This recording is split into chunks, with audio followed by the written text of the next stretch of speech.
ನಮಸ್ತೆ ಸ್ನೇಹಿತರೆ, Tungabhadra ಡ್ಯಾಮ್ನ 19ನೇ ಗೇಟ್ಗೆ stop lock gate ಅನ್ನು ಅಳವಡಿಸಲು ಡ್ಯಾಮ್ ಎಕ್ಸ್ಪರ್ಟ್ ತುಂಬಾ ಕಷ್ಟಪಡ್ತಾ ಇದೆ. ಅದರ ಕೆಲವು ದೃಶ್ಯಗಳು ಇಲ್ಲಿವೆ ಸ್ನೇಹಿತರೆ. ಈ ದೃಶ್ಯದಲ್ಲಿ ಬೇರೆ ಬೇರೆ ಇಂಜಿನಿಯರಿಂಗ್ ವರ್ಕ್ಸ್ ಕಡೆಯಿಂದ ಬಂದ ಸ್ಟಾಪ್ ಗೇಟ್ ಅನ್ನು 5 ಭಾಗಗಳು ಮತ್ತು ಬೃಹದಾಕಾರದ 2 ಕ್ರೇನ್ಗಳ ಬಂದಿರೋ ದೃಶ್ಯ ಇಲ್ಲಿ ಕಾಣ್ತಾ ಇದೆ. ಎಲ್ಲ ರೀತಿಯ ಸಿಬ್ಬಂದಿಗಳನ್ನು ನೋಡಬಹುದು ನಾವಿಲ್ಲಿ. 2 ಬೃಹದಾಕಾರದ ಕ್ರೇನ್ಗಳು ಕೂಡ ಇಲ್ಲಿವೆ ಸ್ನೇಹಿತರೆ. ಮತ್ತೊಂದು ಕಡೆ ಮುರಿದ ಗೇಟ್ ಅನ್ನು ಅವಶೇಷಗಳು ಸಿಬ್ಬಂದಿಗಳು ಯಾವ ರೀತಿ ಕಟ್ ಮಾಡ್ತಿದ್ದಾರೆ ಎನ್ನುವ ದೃಶ್ಯ ಇಲ್ಲಿ ನೋಡ್ತಾ ಇದ್ದೀವಿ.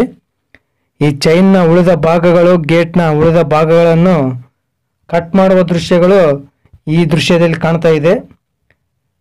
ಹೊಸ ಸ್ಟಾಪ್ ಲಾಕ್ ಗೇಟ್ಗಳನ್ನು ಅಳವಡಿಸಲು ಈ ಉಳಿದ ಗೇಟ್ನ ಭಾಗಗಳು ಅಡ್ಡವಾಗಿವೆ.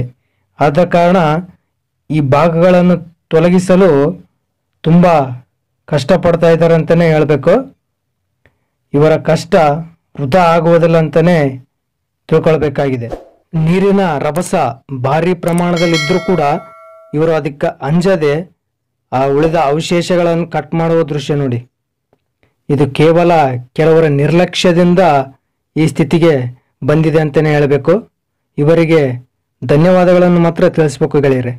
ಮತ್ತೊಂದು ಕಡೆ ಕಟ್ಟಾದ ಡ್ಯಾಮ್ನ ಗೇಟ್ ಕಂಡೀಷನ್ ನೋಡಲು ಅಧಿಕಾರಿಗಳು ತಮ್ಮ ಪ್ರಾಣವನ್ನು ಪಣಕ್ಕಿಟ್ಟು ನೀರಿನೊಳಗೆ ಇಳಿತಿರುವ ದೃಶ್ಯ ನೋಡಿ ಗೆಳೆಯರೆ.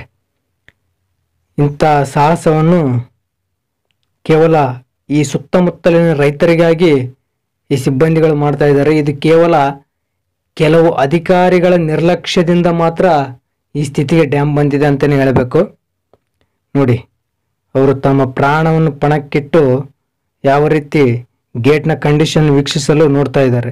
ಸ್ನೇಹಿತರೆ, ಈ ಇನ್ಫಾರ್ಮೇಶನ್ ನಿಮಗೆ ಇಷ್ಟವಾದಲ್ಲಿ ನಮ್ಮ ಚಾನಲ್ ಸಬ್ಸ್ಕ್ರೈಬ್ ಮಾಡಿ.